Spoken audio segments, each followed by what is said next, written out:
maligo. Maligo ka! Yan ang dapat sa'yo eh! Kaya ka ba kumuha ng katulong para siya ang anakan mo? Huwag mo ipamukha sa akin na isa kong inutil na asawa.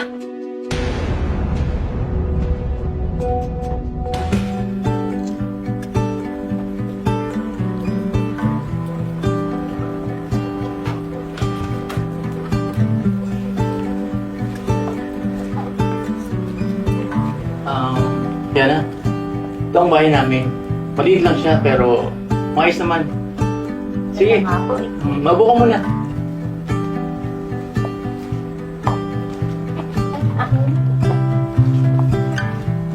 Saan pala yung asawa mo?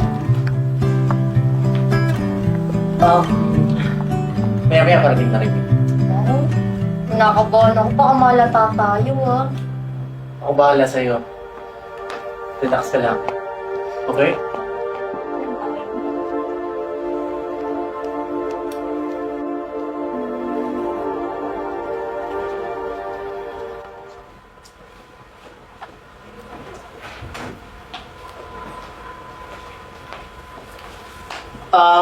Mahal.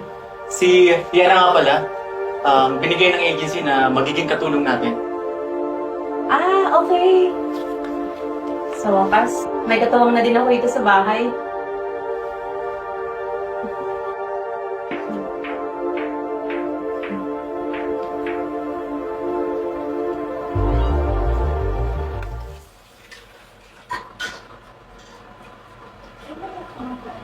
Talaga yung mga sabon.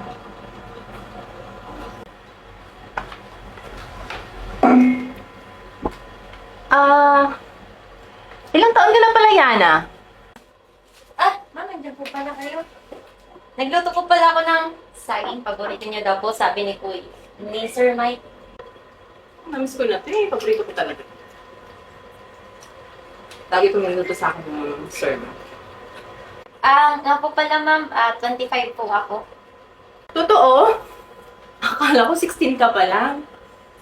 Nga pala, taga saan ka? Taga Quezon po. Quezon? Taga Quezon din si Sir Mike mo eh. Saan ka doon sa Quezon? Sa City po. Quezon City po. Akala ko sa probinsya. O sige na, pagkatapos mo mag-ayos, kainin mo na din to ha. Tsaka feel at home, okay?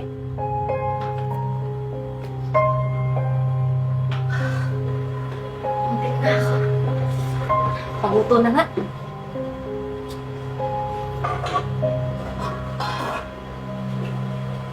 Yana? Asan ka? Halika nga muna dito sandali. Upo ka muna. Tanggapin mo.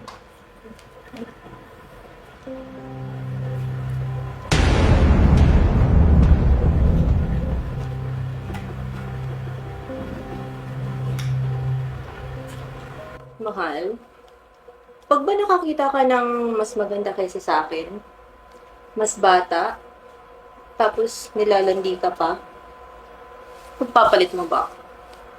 Alam mo, mahal, kahit anong mangyari, ikaw lang ang mahal ko. Kahit katulad ni Yana? Po? Mahal, ano ba yung pinagsasasabi mo? Wala lang. Ma'am sir, ano lang po ako magluluto lang po. Tawagin niyo lang po pag may kailangan pa po. Okay, sige.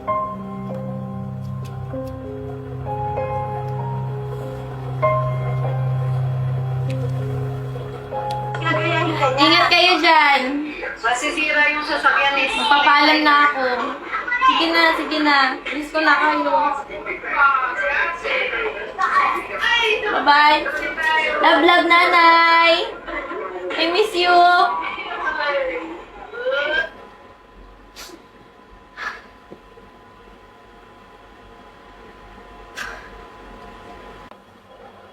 Oh, Yana.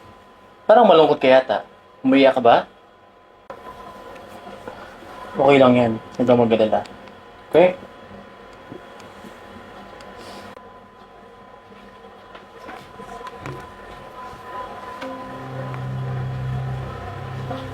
Mike? Ano to, ha? Gusto mo mag-skandalo ako dito para mabulabog ang buong kapitbahay? Ano ba, mahal? Ano ba yung iniisip mo? Ano ba gusto mong isipin ko, ha? Ano? Alam kong gustong-gusto mo ng magkaanak. Kaya ka ba kumuha ng katulong para siya ang anakan mo? Pwede ba, Mike? Huwag mo ipamukha sa akin na isa kong inutog na asawa. Mahalo ka, Mike. Baka marunong tayo na yan. Wala akong pakialam kung gusto kong sumigaw. Sisigaw ako dahil bahay ko to.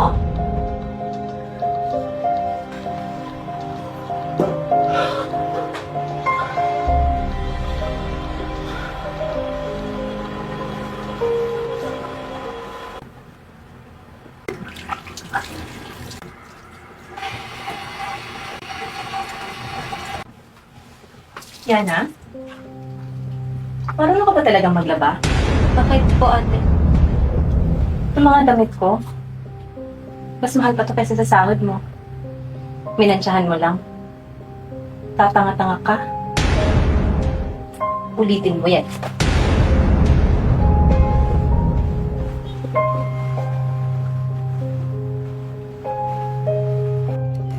Huwag mo nga ako madrama-dramahan dyan. Hindi ako madadala sa kakaiyak mong yan. Diyan mo ba na po ang asawa ko, ha? Sa paawa effect mo? Ang landi mong babae? Ang dumi mong babae? Alam mo ang dapat sa'yo? Ha? Nililinisan. Halika dito. Halika dito! Maligo ka! Maligo ka! Yan ang dapat sa'yo eh! Malandi ka! Ayan! Alam pa sa'yo yan! Maligo ka! Malinisan ka naman! Yan ang dapat sa'yo eh! Mahal! Mahal! Ano ba yung ginagawa mo kay Yana? Ganon. Si Yana pa talaga kinampihan mo. Dahil bakit? Dahil tapos ka na sa akin dahil hindi ako magkaanak, ha? Mike! Dito pa talaga sa bahay, ha? Dito pa talaga! Ano ba pinagsasabi mo, Irene? Pinsan ko si Yana. Di ba ayaw mo ng kamag-anak natin na nagtatrabaho sa bahay? Dahil naiilang tayong utusan siya? Noon, nung nakita mong binigyan ko siya ng pera, galing kay mama yun, pinadala sa akin.